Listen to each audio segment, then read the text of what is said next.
जेठानी का बदला। सोनम की जेठानी साक्षी को उसकी सास और नंदों ने काफी परेशान किया था, लेकिन जब तक सोनम उस घर में आई, सास बूढ़ी और ननदों की शादी हो जाती है। तुम्हारा सही है देवरानी जी, ससुराल क्या होता है ये तो तुम्हें पता ही नहीं चला। बड़ी मैं थी, मैंने देखा है ननदे और सास का कहर क्या होता है। भाभी अब क्या किया जाए, जिसके भाग्य में जितना होगा उतना तो भुगतना ही होगा ना। साक्षी को सोनम की बात सुनकर गुस्सा तो आता है, लेकिन वो सबके सामने अच्छा बनने का नाटक करती है। एक दिन सोनम, वो क्या है ना, मेरी बहन की शादी पड़ी है मायके में, तो मैं जा रही हूँ मम्मी के घर, तुम सारा काम संभाल लेना, हाँ प्लीज।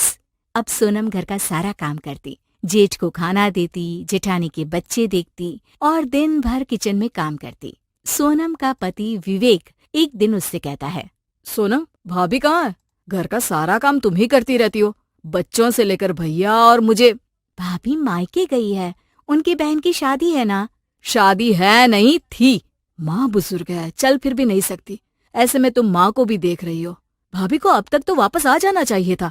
लेकिन साक्षी ने तो ठान ही लिया होता है कि घर का सारा काम अब सोनम ही करेगी, क्योंकि किसी जमाने में वो भी यही क्या करती थी। एक रोज ननद सोनम के घर आती है। क्या बात है सोनम, इतना क्यों थकी हुई हो? कुछ नहीं दीदी, बस ऐसे ही। आइए ना बैठिए, मैं चाय लाती हूँ। ननद सोनम की हालत देखकर दुखी हो जाती है। वो किचन में जाती है और सोनम के साथ काम में मदद कराती है। दीदी एक बात पूछूं, आप किसी से कहेंगे तो नहीं? हाँ हाँ सोनम, पूछो ना। जब आपकी शादी नहीं हुई थी तब भी आप साक्षी भाभी के साथ किचन में मदद कराती थी? नहीं ना सोनम, उस वक्त मेरा काम घर की सारी साफ सफाई और कपड़े धोने का था। साक्षी किचन देखती थी, और क्योंकि पापा तो हमेशा व्यस्त रहते थे तो माँ बाहर का सारा काम करती। पर क्यों, क्या हो गया? नहीं नहीं, कुछ नहीं। मैं तुम्हारे और साक्षी के बीच लड़ाई लगवाना तो नहीं चाहती, पर साक्षी से हम लोगों के रिश्ते कुछ अच्छे नहीं थे। हाँ दीदी, मैं ये जानती हूँ। चलो फिर कभी बात करेंगे इस मामले में। खाना खाते हैं, बहुत भूख लगी है। सभी मिलकर खाना खा रहे होते हैं कि साक्षी आ जाती है। अरे दीदी, क्या बात है, फिर आ गई? अभी तो आई थी पिछले महीने। रोज रोज शादीशुदा बेटियां मायके आ जाए अच्छा नहीं लगता।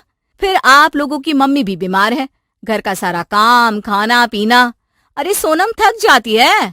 वो तो मैं थी जो निभा गई, वरना आजकल की ये लड़कियां तो मुंह पर बेइज्जती करके भगा देती हैं ननदों को। हाँ साक्षी, वो तो तुम ठीक बोल रही हो। शादीशुदा बेटियां ज्यादा मायके जाए तो अच्छा नहीं लगता। पर वैसे तुम कहाँ से आ रही हो? मायके से ना। सभी हंसने लगते हैं। साक्षी को खुद की बेइज्जती महसूस होती है। हाँ हाँ, लेकिन वहाँ तो शादी पड़ी थी ना, इसलिए। भाभी, वो तो 1 महीने पहले थी, महीने भर से आप क्या कर रही थी? हमें तो लगा बुआ बनकर ही हम लोगों के घर वापस आएंगी आप।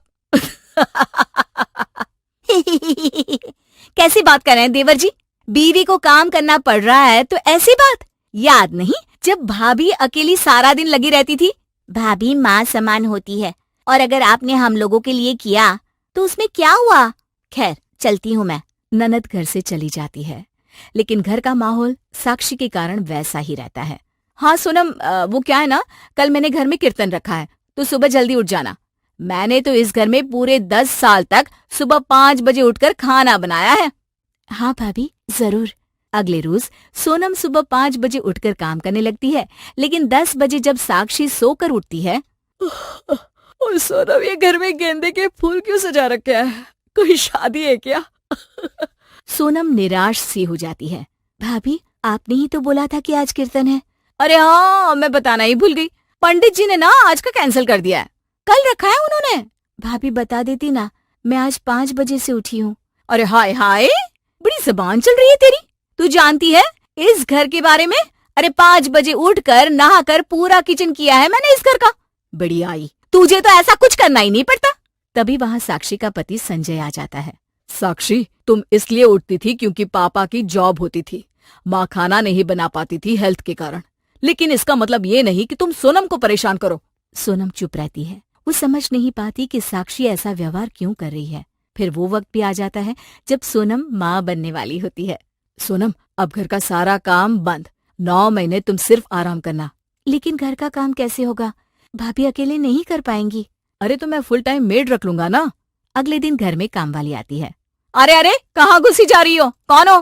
किचन में जा रही हूँ मैम साहब, खाना बनाने वाली हूँ मैं। आए हाय, 15 साल हो गए इस मकान में, किसी ने मेरे लिए तो खाना बनाने वाली रखी नहीं।